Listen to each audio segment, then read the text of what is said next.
How y'all doing? How y'all doing? What it do? Anyway, down the rabbit hole we go again. This is a whole nother story. This is a new one for me. So I'm pretty sure some of y'all know about it, but I don't know about it. So down the rabbit hole we go. I hope you got your snacks. I hope you got your blankets. I hope you got your drinks. I hope you got your TV playing in the background. But here we go again, down the rabbit hole, and little friend is back. So let's do it. Today we're gonna talk about our main man right here. His name is Saint Moses of Ethiopia, or Moses the Black. And we're gonna talk about him a little bit. Maybe learn a little bit. You know what I mean? Like, who doesn't want to know about the Black Moses? So let's do it. I mean, let me tell y'all a story that shows us no matter how far we fall from grace, we can still come back and grace can still reach us. Today, we're talking about Saint Moses of Ethiopia. Some call him Moses the Black or Moses the Strong. And trust me, he heard all of them names. Now, let's just keep it honest. Your man started wild. My man started wild. And that's cool. We all start off a little bit wild. I mean, a lot of us do, but it's cool. He was a slave once, but after escaping, he didn't exactly choose the straight and narrow. He was strong, fierce, and became the leader of a group of bandits. People feared him up and down the Nile. He was quick with the violence, quick with the anger, and his reputation was nothing to play with. But here's the beauty of his story. What starts off as darkness doesn't have to end in darkness. While running from the law after one of his raids, Moses came across a group of desert monks. Now, these weren't men with swords or shields. They were quiet men living off of prayer, fasting, and work. The simple lifestyle did something to him. It unsettled him. And don't we all know that feeling when you see somebody living in peace, when you see joy on their face? It makes you look at your own chaos and say, wait a minute, maybe there is another way. Maybe I must have took the wrong turn at Albuquerque somewhere. You know, I feel that. Maybe I'm in the wrong line of profession, the wrong line of work, I guess that's what you're saying. I must have picked the wrong profession. Because at this point, why are you so happy and I'm so miserable? And I'm running from the popo. I don't get, sorry, I digress. I just realized I went on a rant, but you get it. You get it. Moses eventually gave that life of violence. He turned himself over, got baptized, and began training as a monk at the monastery of Sketis. Remember what I said? Charge it to my heart. Not charge it to my heart, charge it to my head and not my heart.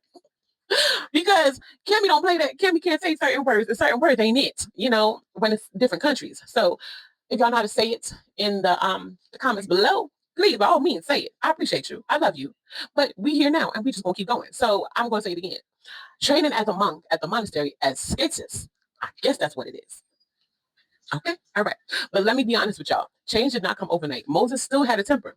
He still wrestled with the old ways. It's just like us, right? You don't walk away from years of habits in just one day.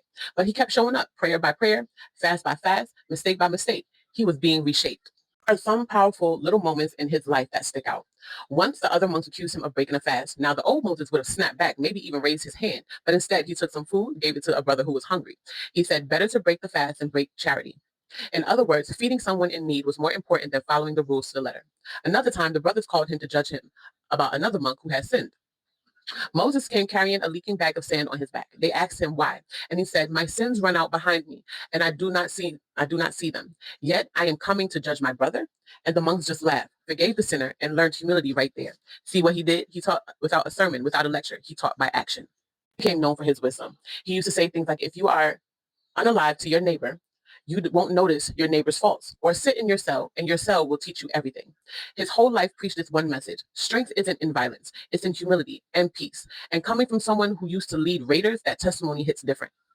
It's the final chapter.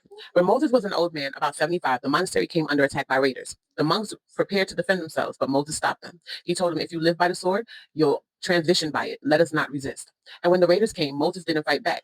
He met them with prayer. He and several other monks were martyred that day. But even in transition, he was consistent.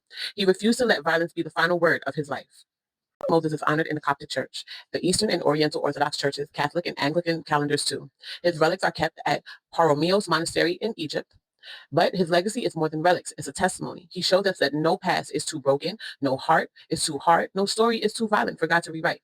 He went from being a robber people feared to a monk people loved, to a saint people still call on centuries later.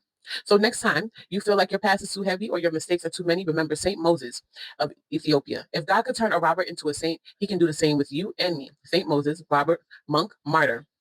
Thunder turned into a hymn. Look at that. I mean, come on, sir. What a resume. I personally feel like they shouldn't have taken him out like that. But still, you know what I mean? Like, listen, even the monks in Asia know how to kill.